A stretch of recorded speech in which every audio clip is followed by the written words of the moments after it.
Hey, good morning, folks. It's early morning here in Mississippi.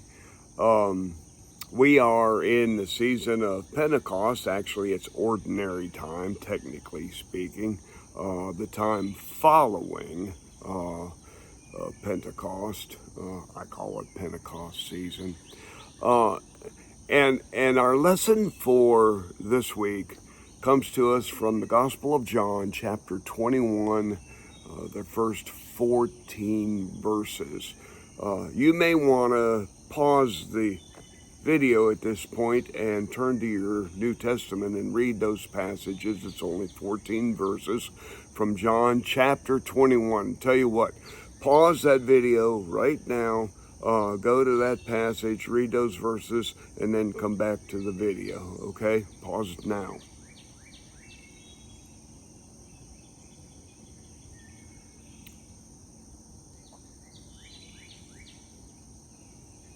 All right, I assume we're all back together again now after reading John chapter 21, verse 14, or verses 1 through 14. Let me tell you, years ago when I was just a little boy, I was at my grandparents' house, staying with them for a little while, and I was out in the shop with my grandfather who was and continues to be my hero.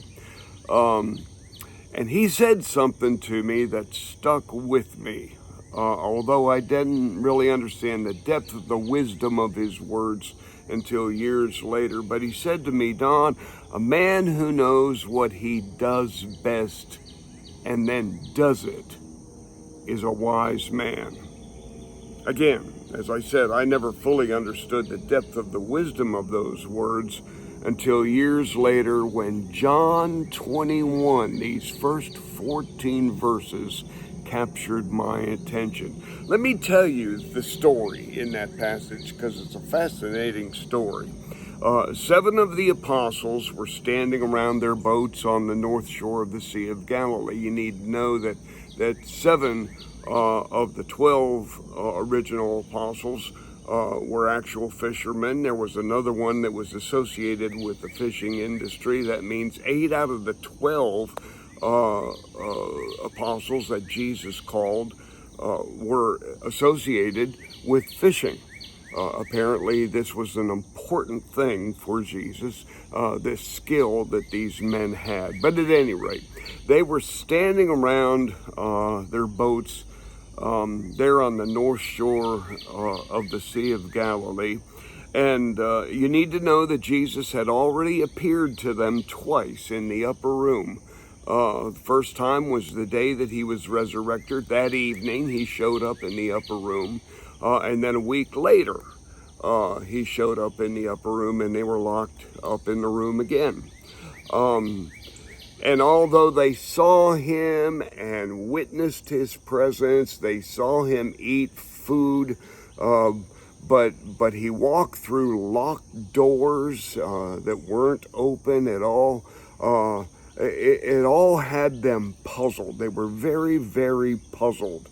And they couldn't make sense of all of this. And they knew that the word was that he had been resurrected, but really, what was this all about? They were standing around, and not only were they confused about this, but now they were moping. They were moping because, first of all, they didn't understand it, but secondly, this is a guy they had spent 3 intimate years with, and now he was gone from their presence, and so they were moping.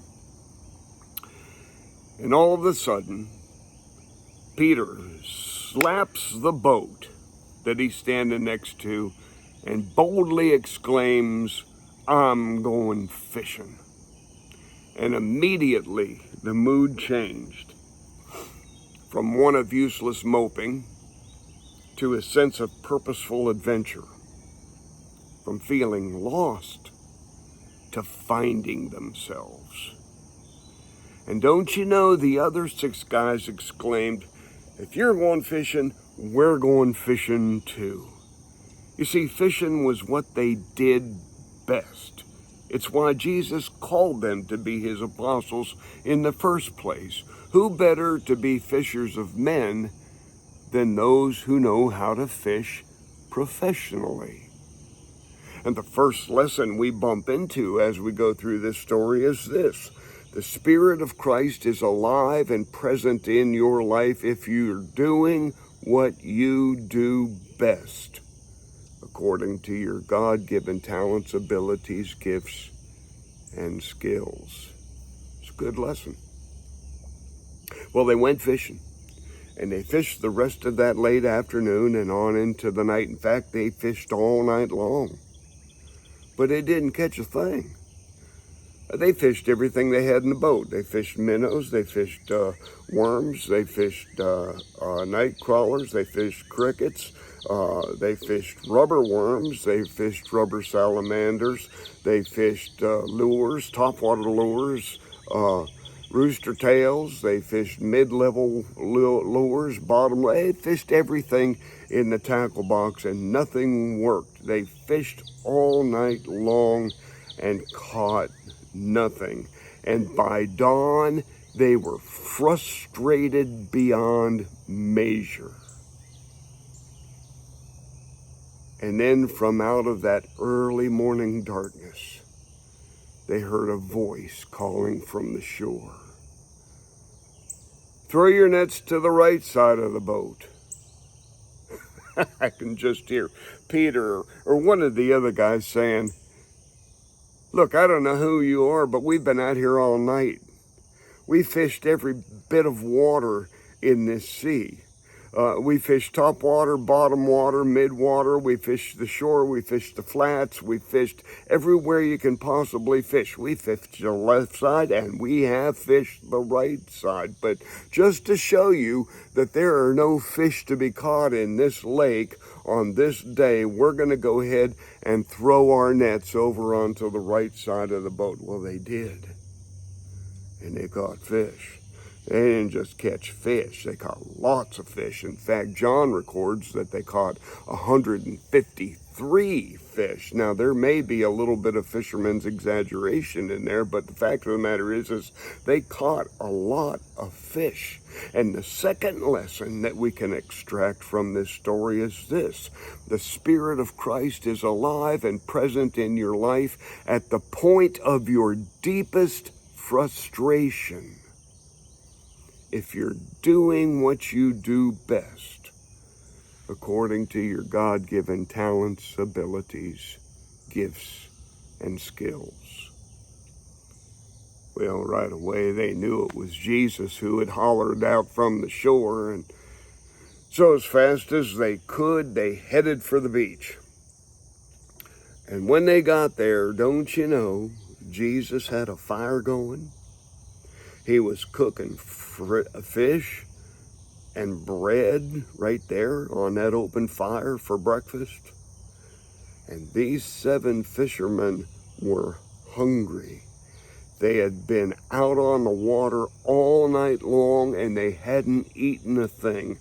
And they needed food. And the third lesson that emerges from out of this story is that the Spirit of Christ is alive and present in your life to meet your needs if you're doing what you do best according to your God-given talents, abilities, gifts, and skills. So the question remains for us: what do you do best? Do you know?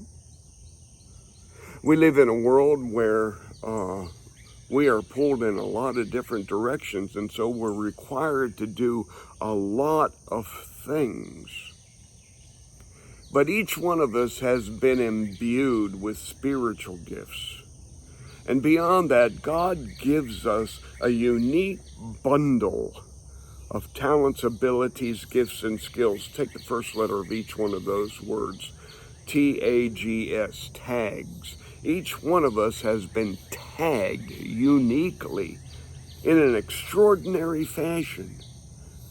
that is unique in the universe. There is no one else in the universe that has the creative bundle of talents, abilities, gifts, and skills like you do. Oh, there's some overlap for sure, but no one has the exact same bundle. That means that you are a one-of-a-kind, unique masterpiece.